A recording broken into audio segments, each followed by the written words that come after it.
এটা অনাকাংক্ষিত ঘটনা আমাৰ ডিমৌ আদৰ্শ চিকিৎসালয়ত হৈ গৈছিলে, যাৰ বাবে ডক্টৰ সুৰজিত গিৰি আমি সকলোৱে চিনি পাওঁ, যি সৰ্পদংশনৰ চিকিৎসক হিচাপে আমি অসমত জনাজাত।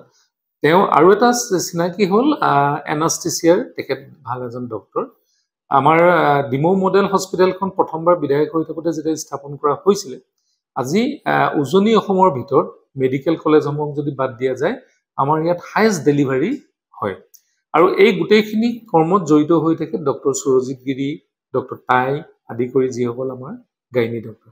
লগতে সৰ্পদংশনৰ ক্ষেত্ৰত আমি দেখা পোৱা গৈছিলে আমাৰ অঞ্চলবিলাকত আগতে সাপে খুটাৰ লগে লগে তেওঁলোকে বেজালিলৈ যায় বা এনেধৰণৰ অন্ধবিশ্বাসলৈ যায়, যিবিলাকৰ যোগেদি আমাৰ বহুখিনি মানুহৰ মাজত এৱাৰনেছটো নাছিলে, বিশেষকৈ বাগান অঞ্চল, গাঁও অঞ্চলত। ডক্টৰ সুৰজিত গিৰিয়ে সৰ্পদংশনৰ যিটো কাম আৰম্ভ কৰিলে, তাত এৱাৰনেছো হ'ল, বহু মানুহৰ জীৱন বাচিলে।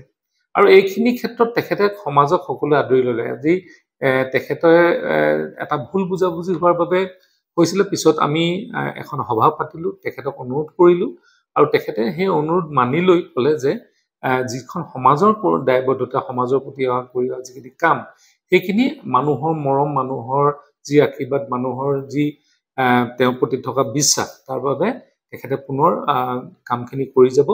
আৰু যিখিনি ভুল বুজাবুজি আছিলে, সেই ভুল বুজাবুজিখিনি আমাৰ মাজৰ পৰা নাইকিয়া হোৱাৰ ব্যৱস্থা আমি কৰিলোঁ। তেখেতে এনেও কৰ্ম কৰিয়ে আছিলে। তেখেতে নটিচ এটা দিছিলে NHM-ত, এটা মাহৰ কাৰণে নটিচ দিয়ে ৰেজিগনেশ্যনৰ আগত। এটা মাহ তাৰমানে তেওঁলোকে লয়। সেই এটা মাহৰ কাৰণে তেওঁ সেইদিনাখনৰ পৰাই যেনেধৰণে তেওঁ দায়িত্ব পালন কৰিব লাগে, আজি দায়িত্ব পালন কৰিছিলে, তাৰ আগতেও দায়িত্ব পালন কৰিছিলে। কিন্তু এটা সৰু ভুল বুজাবুজি হৈছিলে, যাৰ বাবে এই অনাকাংক্ষিত ঘটনা এটা হৈছিলে। পিছত তেখেতেও গোটেই কথাবিলাক বুজি পালে, আৰু আমাৰ তেখেতে আমি ৰিকুৱেষ্ট কৰিলোঁ, স্বাস্থ্যমন্ত্ৰীয়ে তেখেতক ফোন কৰিলে, NHM-ৰ MD-য়েও ফোন কৰিলে, আৰু যিটো সমস্যা আছিলে সেই সমস্যাটো এটা সমাধান হ'ল।